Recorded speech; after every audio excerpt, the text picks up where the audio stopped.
नमस्कार दोस्तों, my self professor Balwinder Singh.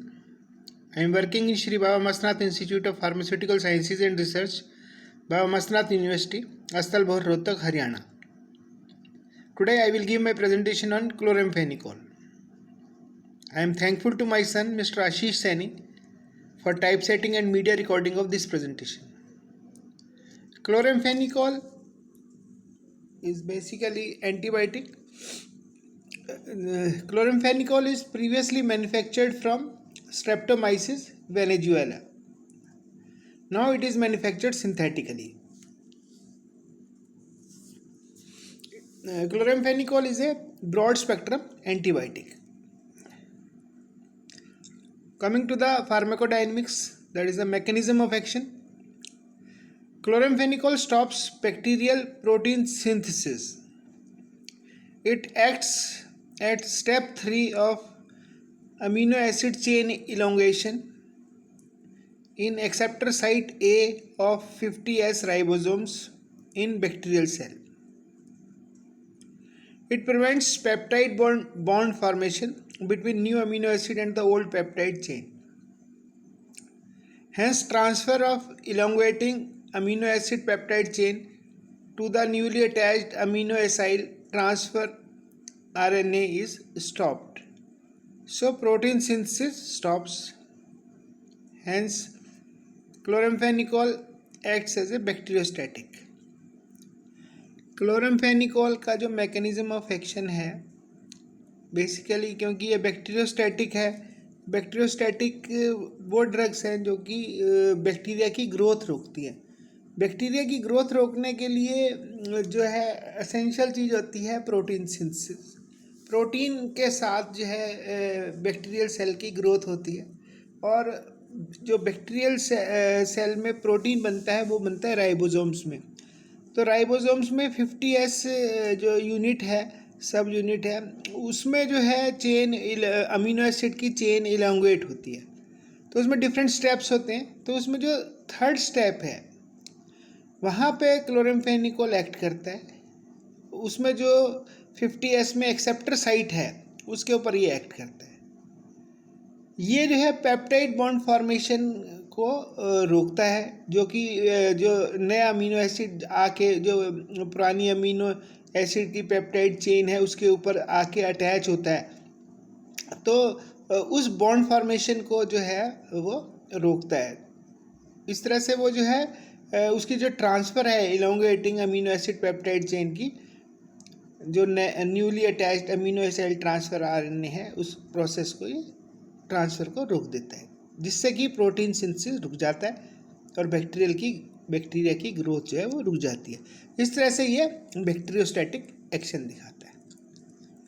Spectrum of activity, it is effective. Chloramphenicol is effective against few gram positive bacteria.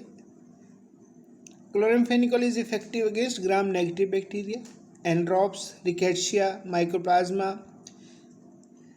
Various microorganisms or bacteria against which chloramphenicol is effective is Salmonella typhi, H. influenza, Shigella, Gonococci, Meningococci, Streptococci, Staphylococci, E. coli, Klebsiella, Clostridium, Brucella.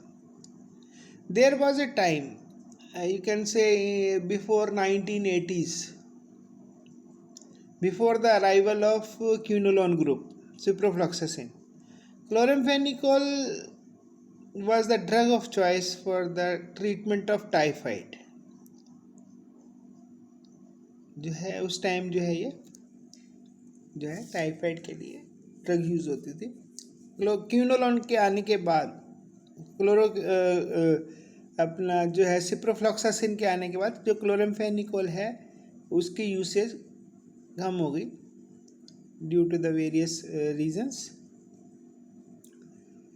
Now coming to the resistance, जो one of the reason था वो था development of resistance. जब bacteria chloramphenicol को resistance offer करता था, वो कैसे रेजिस्टेंस ऑफर करता है? क्लोराम्फेनिकोल की जो एंट्री है ड्रग की बैक्टीरियल सेल में, उसको बैक्टीरियल सेल रोक देती है. सेकंड, ये राइबोसोम स्पेक्ट्रल सेल के राइबोसोम के साथ अटैच होकर अपना एक्शन दिखाता है, तो उसकी जो अटैचमेंट है उसको रिड्यूस कर देती है. Then there is transfer of R factor और R plasmid. Due to these three reasons, major reasons, bacterial cells show resistance to chloramphenicol. Means chloramphenicol, the efficacy reduces. Coming to the pharmacokinetics, orally it is administered, well absorbed, widely distributed, including the cerebrospinal fluid. It reaches. It is drug is metabolized in liver and excreted mainly in urine. Adverse effect. The reason for you can say reduced use of chloramphenicol is because of the bone marrow depression, which leads to aplastic anemia, agranulocytosis, thrombocytopenia. Then there is gray baby syndrome is there, and certain hypersensitivity reactions are there. Bone marrow depression और aplastic anaemia की वजह से जो है major जो इसका adverse effect है, इसकी वजह से जो है it is less widely used, क्योंकि जो बेटर और सेफ जो है एंटीबैक्टीरियल्स अवेलेबल है as on date. But it is used chloramphenicol अगर वो उस जो एग्जिस्टिंग ड्रग्स हैं उसमें अगर कोई दिक्कत आती है सेंसिटिविटी में या कोई रिएक्शन में, तो जो है it is still can be used for the treatment of typhoid, bacterial pyogenic meningitis, anaerobic infections and intraocular infections. That's all about the chloramphenicol. Chloramphenicol जो है आज भी जो है इट इज़ मतलब एज ए रिजर्व ड्रग है. अगर जैसे सिप्रोफ्लॉक्सासिन है या क्विनोलोन ग्रुप से किसी पेशेंट को एलर्जी है तो क्लोराम्फेनिकोल जो है वो यूज़ किया जाता है. But it is not widely use because of the bone marrow depression and the resistance that is offered by the. But जैसे क्विनोलोन ग्रुप है वो बच्चों को नहीं दे सकते. तो जो क्लोराम्फेनिकोल है वो जो है अपना जो बच्चों में क्लोराम्फेनिकोल की जो है सस्पेंशन या ड्राई सिरप जो है वो यूज़ किया जा सकता है छोटे बच्चों में जो 12 साल से कम बच्चे, क्योंकि क्विनोलोन ग्रुप जो है वो 12 साल से छोटे बच्चों में is not preferred. So chloramphenicol is still relevant. So that's all about the chloramphenicol. If you have any doubt, you can contact me. My phone number and email ID is given.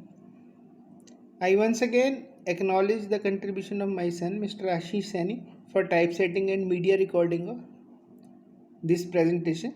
Thank you very much. Good day.